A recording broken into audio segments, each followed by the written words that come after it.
that a Frankenstein, right? And the mongoose mac.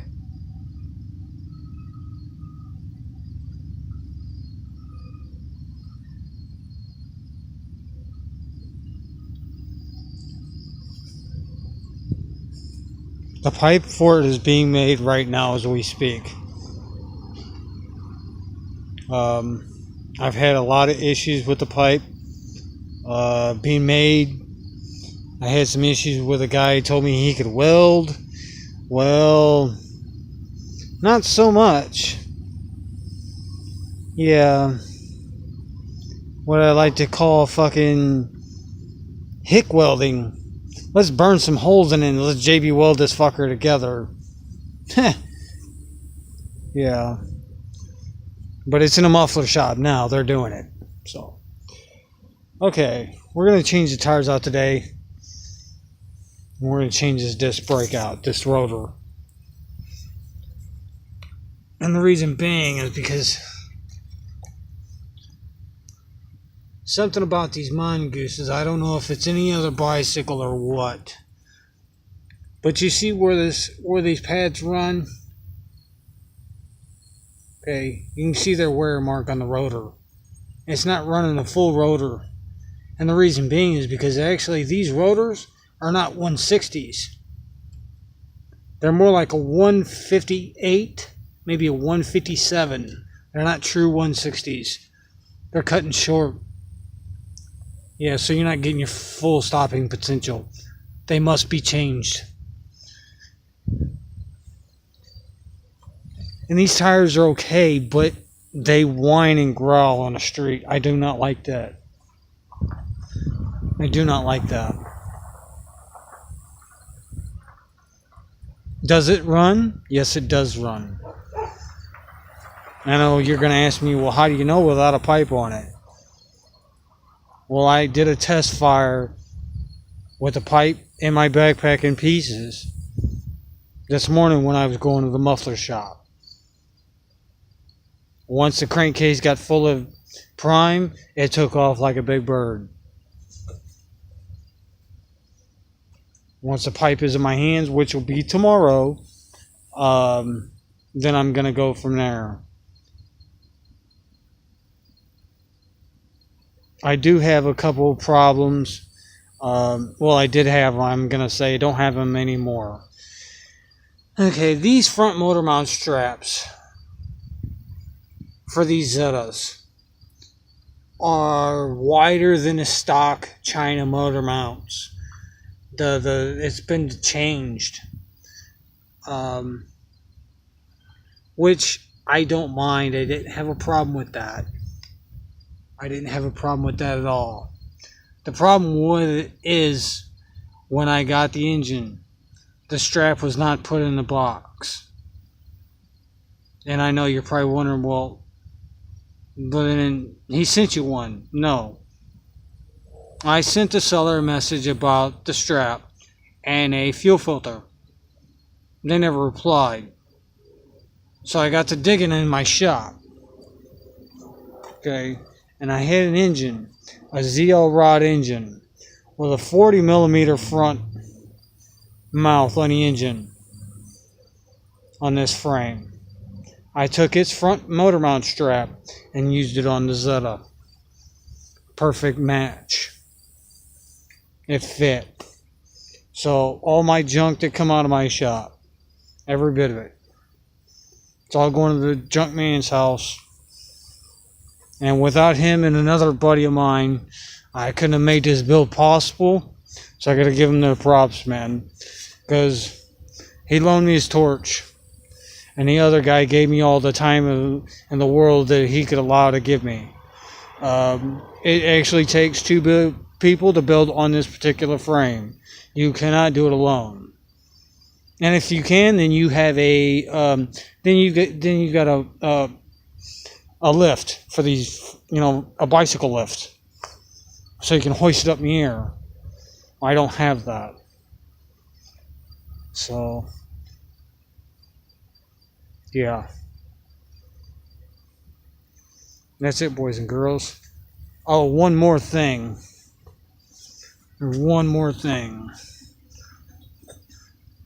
The petcock didn't come with one.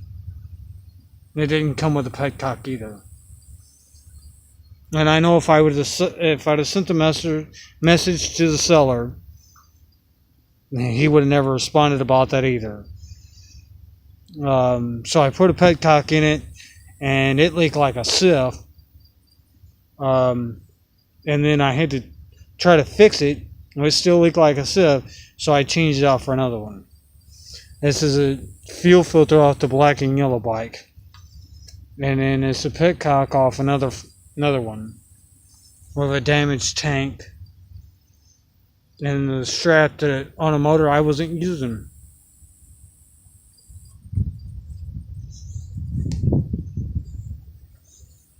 Now, there is one thing about this keyed CDI box, guys. If you guys buy these from gasbikes.net,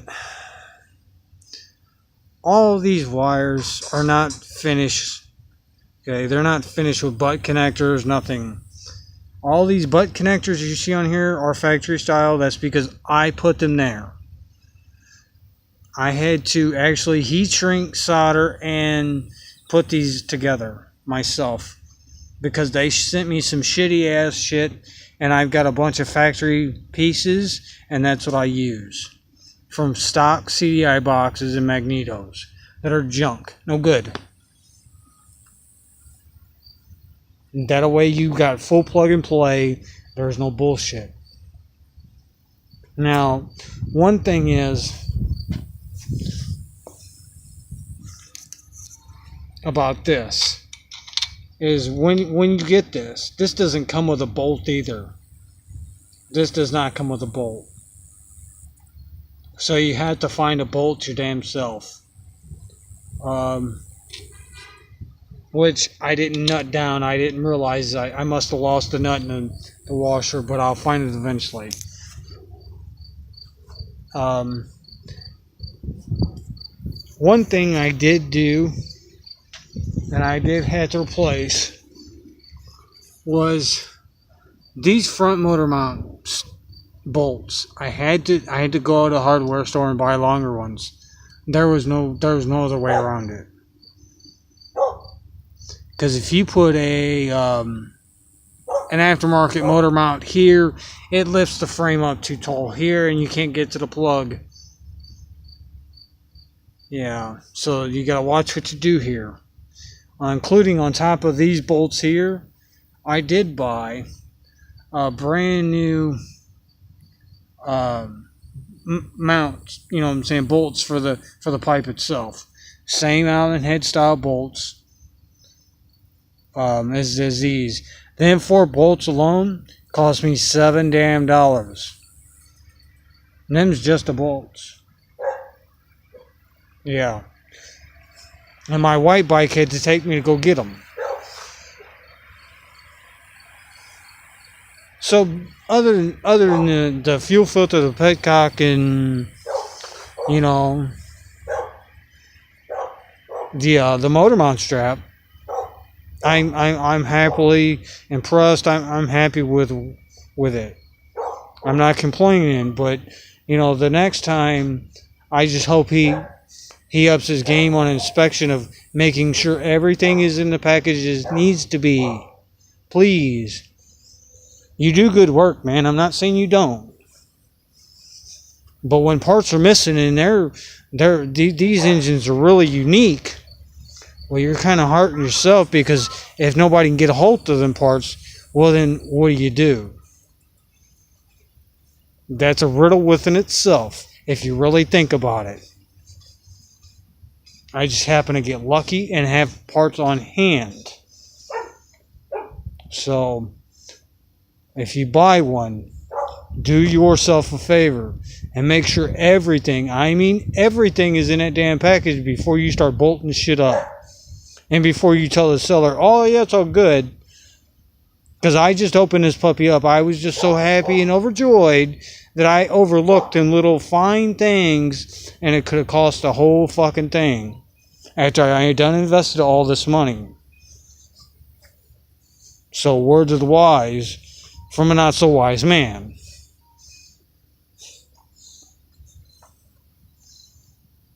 This is the Zeta Monster, boys and girls. Oh, and one more thing, is if anybody's wondering what I put back here, it's the same sprocket and the sprocket adapter that I did for the black and yellow bike. It's a steel sprocket. It's not the aluminum sprocket that belongs to these adapters. It is not. The very center of that sprocket was cut by me, by hand, with a Dremel. Yes, that's what I said. By me, by hand, with a Dremel. And the reason I use a steel sprocket, not the aluminum sprocket, is because if you think about that for one hot second. You're going to run a steel chain across the aluminum sprocket. What do you think's going to happen? Think about that before you start buying things. Think about that real good. Because not only do you want it safe and fast, you want it reliable. You do want the fucker to be reliable. But that's it. Till next time, YouTube.